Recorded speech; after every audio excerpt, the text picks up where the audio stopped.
Himalayas की गोद में बसे राज्य उत्तराखंड और हिमाचल में कई ऐसी चमत्कारिक जगह हैं जिनके बारे में जानकर सभी आश्चर्यचकित रह जाते हैं। और ऐसी ही एक जगह है उत्तराखंड के क्षेत्र जौनसार भावर में। देहरादून जिले से 130 किलोमीटर की दूरी पे बसे जौनसार भावर में है ये गांव लाखा मंडल। देर रात दिल्ली से सफ़र शुरू करने के बाद उत्तराखंड के टिहरी गढ़वाल में हमारा स्वागत इन पहाड़ों, धुंध और बादलों से घिरी ये मनमोहक वादियाँ, कल कल करके बहती ये स्वच्छ नदी और खूबसूरत झरनों के साथ हुआ। और सुबह की पहली किरण के साथ अभी हम पहुँचे हैं नैनबाग।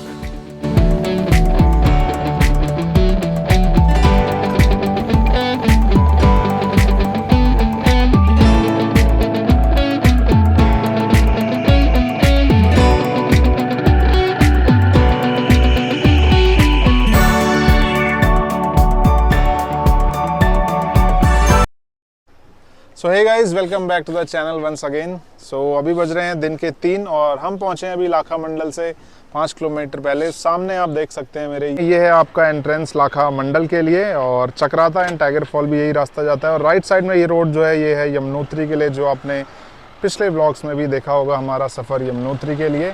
तो आइए चलते हैं, अब सिर्फ 5 किलोमीटर यहाँ से जो है बचा है लाखा मंडल का सफ़र और सामने क्या बेहतरीन पुल। सो उस पुल से होते हुए हमें जाना है लाखा मंडल। तो मिलते हैं आपसे अब सीधा वहीं पे।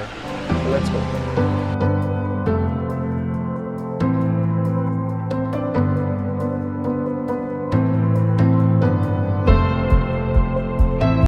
तो भाई ये पहुंच गए थे हम लाखा मंडल और मेरे पीछे आप देख सकते हैं ये पार्किंग। तो यहाँ से जो है ये एंट्रेंस शुरू होता है और चलते हैं हम अब मंदिर के अंदर।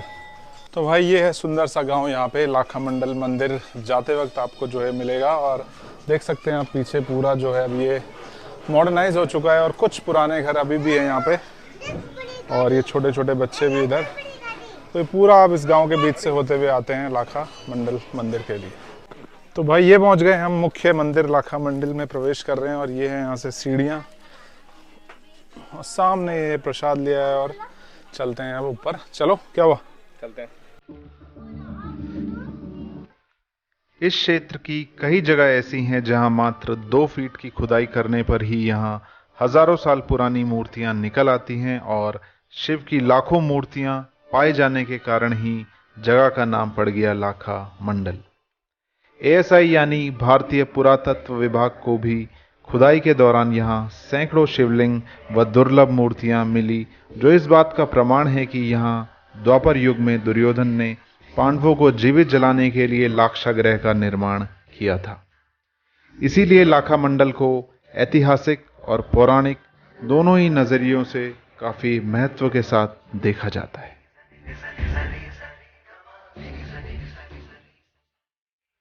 लाखा मंडल और हनौल क्षेत्र में पांडवों का लंबे समय तक वास रहा था और यही कारण है कि ASI ने इन दोनों ही जगह को काफी साल पहले ही ऐतिहासिक धरोहर घोषित कर दिया था और संरक्षण की जिम्मेदारी भी ASI ने ही ली हुई है।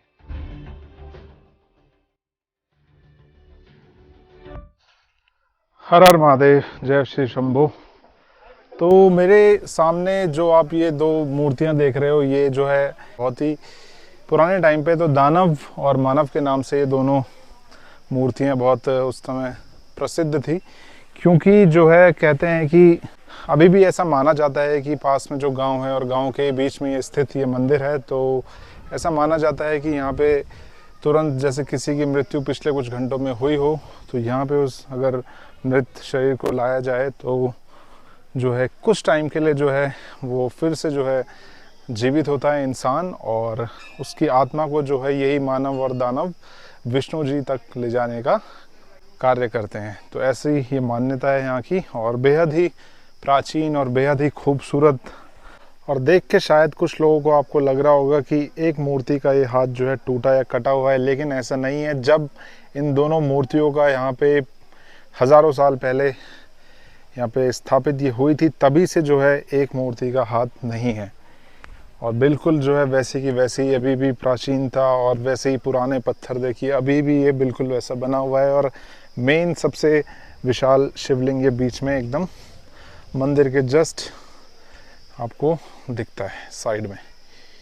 तो वैसे तो ये पूरा मंदिर ही मुख्य है, लेकिन सामने अगर आप वहाँ से इस गेट के थ्रू बाहर आएंगे तो मंदिर के जस्ट पीछे यहाँ पे एक और शिवलिंग है। जैसा कि यहाँ के बारे में ये प्रचलित है ही, और सबसे ज़्यादा दुनिया में जो है कहीं शिवलिंग पाए गए हैं आज तक तो वो लाखा मंडल का ये क्षेत्र ही है।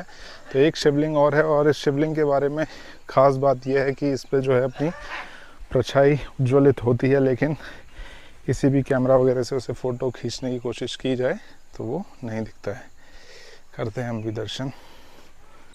तो पंडित जी, मतलब कितने सालों पहले हुई उत्पत्ति शिवलिंग की? ये अपना द्वापर में ना अच्छा, स्थापना हुई इसकी, जो मंदिर बनाई। अच्छा, 5,500 वर्ष पहले द्वापर में, अच्छा, जब 12 वर्ष का वनवास, द्वापर युग में, अज्ञात यानी लास्ट में, अज्ञातवास के टाइम पे। तो और जब जो इसको निकली हुई होगी इसको 1972 में 53-54 साल। 53, अच्छा, ठीक ठीक ठीक। और एक शिवलिंग और देखा मैंने अभी, वो मंदिर के बगल में जो बीच में है, काफी बड़ा, वो लाल वाला, हाँ, वो इधर वाला, हाँ, युधिष्ठिर महाराज जी के द्वारा स्थापना उसकी, वो है धर्मराज। अच्छा, युधिष्ठिर महाराज जी के द्वारा। वो है मंडलेश्वर महादेव, जो आदमी गुजर जाता तो उसको उस जगह लाते। हाँ, वहाँ पे वो दानव और मानव की मूर्तियाँ भी है ना।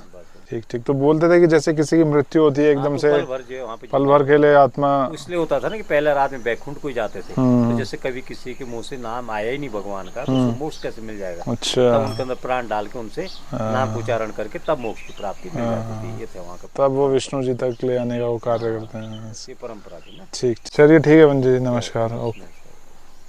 तो ये थे भाई यहाँ पे पंडित जी, काफ़ी जो पुराना शिवलिंग है उसके बारे में उन्होंने अच्छे से बताया। और एक सीन जो हमेशा कॉमेडी मेरे साथ हो जाती है वो ये कि कभी भी मेरे पास खुले पैसे नहीं होते देने के लिए, जब से कोरोना काल के बाद से जो है ऐसा हो ही रहा है मेरे साथ हमेशा, निरंतर, कंटिन्यूसली। चलो कोई नहीं, श्रद्धा है अपनी श्रद्धा से जो दे दिया भगवान को, पंडित जी को, वो काफ़ी है।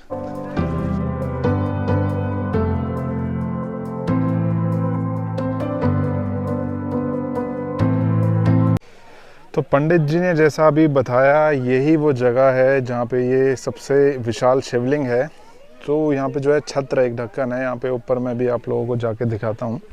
पहले मुझे लगा शायद जा नहीं सकते। तो यही वो जगह, यहाँ से जो है जब कौरवों ने उन्हें मारने का सोचा था, जिंदा जलाने का, तो यहीं से पांडव जो है अंदर गए थे इस गुफा में। और बाहर जो है अभी आपको दिखाएंगे रास्ते में पड़ता है वो, तो लाक्षागृह है ये, वहाँ से वो लोग बाहर निकले थे। तो यहाँ से पांडव लोग गए थे अंदर, और सामने यहाँ से अगर हम बाई रोड अभी जाएंगे तो आपको दिखाएंगे, वहाँ पे वो गुफा है जहाँ से लाक्षागृह से वो बाहर आए थे। और यहाँ पे भी पंडित जी कुछ जानकारी बताते हुए। तो भाई ये सारी बातें थी प्राचीन काल की और मंदिर के बारे में, लेकिन थोड़ा मॉडर्नाइज वे में अगर हम बात करें तो अगर आप इसका आर्किटेक्चर देखो अगर मंदिर का, तो मध्य महेश्वर, केदारनाथ, तुंगनाथ, अगर आप कहीं भी गए हों तो ठीक उसी प्रकार से, उसी शैली में जो है ये मंदिर भी सेम बनाया हुआ है। क्योंकि जितने भी मंदिर हैं उत्तराखंड में, मोस्टली सबका जो निर्माण जो है वो पांडवों और बाद में शंकराचार्य द्वारा हुआ था 9वीं शताब्दी में। और 8वीं और 9वीं शताब्दी में जो है बनने के बावजूद भी ये सारे मंदिर जो हैं अभी भी वैसे के वैसे ही हैं बिल्कुल। कोई भी इनमें देखो, इतने सालों से जो है मौसम को झेलते हुए आ रहे हैं, धूप, बारिश, लेकिन तो सोचो यार उस समय कोई ऐसी इंजीनियरिंग नहीं थी, कुछ नहीं था, लेकिन फिर भी जो है निर्माण और इन सारी मूर्तियाँ, मंदिर, ये सब अभी के वैसे ही हैं बिल्कुल। तो अभी चलते हैं हम भी अंदर, थोड़े करते हैं दर्शन और उसके बाद निकलेंगे आगे हनौल की तरफ।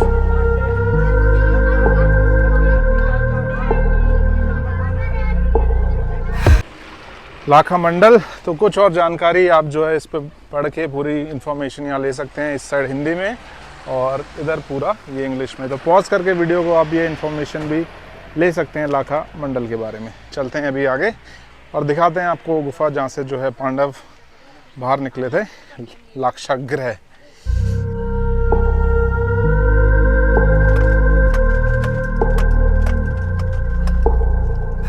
इतनी बड़ी बड़ी बसें इतने पतले पतले रास्तों के लिए नहीं बनी है भाई।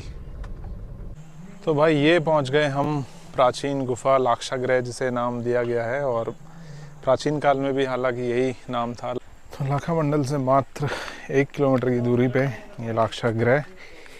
तो यहीं से जो है पांडव बाहर आए थे और अपने प्राणों को उन्होंने बचाया था। बहुत ही ठंडा है अंदर। नमस्कार पंडित जी।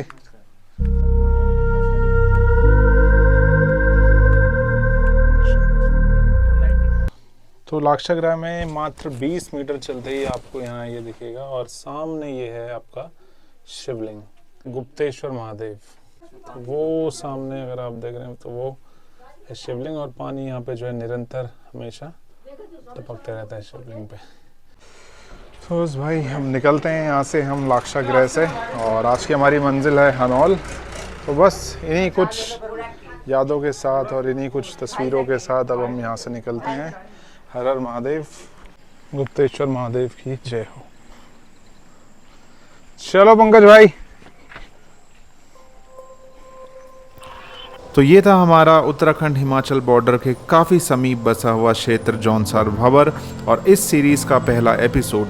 अब मुलाकात होगी आपसे प्रकृति के अद्भुत नज़ारे और उत्तराखंड की एक और खूबसूरत जगह हनौल से। और जाने से पहले सब्सक्राइब का वो लाल बटन दबाना ना भूलें। So till then stay safe, stay healthy and keep watching sport to hills and जय भोलेनाथ।